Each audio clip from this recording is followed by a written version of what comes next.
It was a beautiful night in June of 2015 when a man named Sean visited his parents in the unincorporated village of Crossville, Maine. There is very little in the way of light pollution in this area of the state, and Sean had situated himself on the front lawn to smoke a joint and watch the stars. Before it was lit, a bright flash of light from somewhere above him caught his eye. He told me later, quote, "I rolled said joint and went out to stargaze, as I usually do because of the lack of light pollution up there. It's magnificent. You can see so many things you can't down here in Portland. Anyway, as I came out the front door, there was a flash of light in the sky. I didn't catch it visually, just the afterglow. When I looked up, I thought, cool, heat lightning, but noticed there were 0 clouds in the sky. Thought that was a bit weird." End quote. While odd, he continued on and grabbed a patio chair so he could sit comfortably. As he did this, another flash occurred behind him. This time, it was accompanied by an odd sound.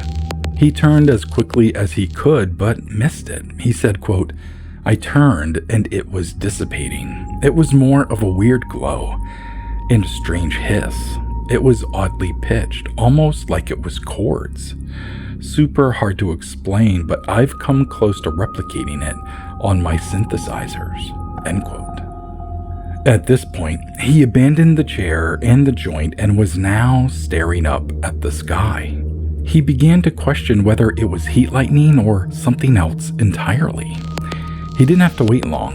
A moment later, another flash appeared, and it seemed to be a more dazzling display than the previous flashes. The hissing sound seemed to emanate from the flash. The visual aftermath was disconcerting to Sean. The sky above him harbored what appeared to be a miles-wide television-like square with a static disturbance inside of it. In his own words, quote, "What I saw was a gigantic square in the sky that looked like a TV, little squiggles of little moving lines. I was immediately struck with adrenaline." End quote. As he watched the manifestation above him, the square began to narrow and reduce itself. The sinuous white lines seemed to consolidate into the square's center. All the while, the hissing sound grew louder and louder. Quote, "I knew what I was seeing wasn't normal. After the square shrunk to a certain point, it formed into a circle, creating a bright center. The hissing became louder, the pitch of the hiss changed, and the low hum became more apparent to me, to the point I could almost feel it in the air. The white parts of the static square started coalescing into the center, creating a circle that I can only compare to a coronal ring during an eclipse. Once it reached the point where the square was fading, as the center circle became brighter, the pitch almost became a pressure in my ears." End quote. A moment later, everything was silent. The atmosphere changed around Sean, and he experienced a total vacancy of sound.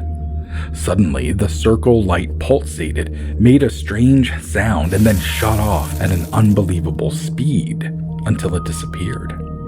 He stood in the silence of the night. The static in the sky was gone, and now he was alone. He eventually walked inside, trying to comprehend what had just occurred.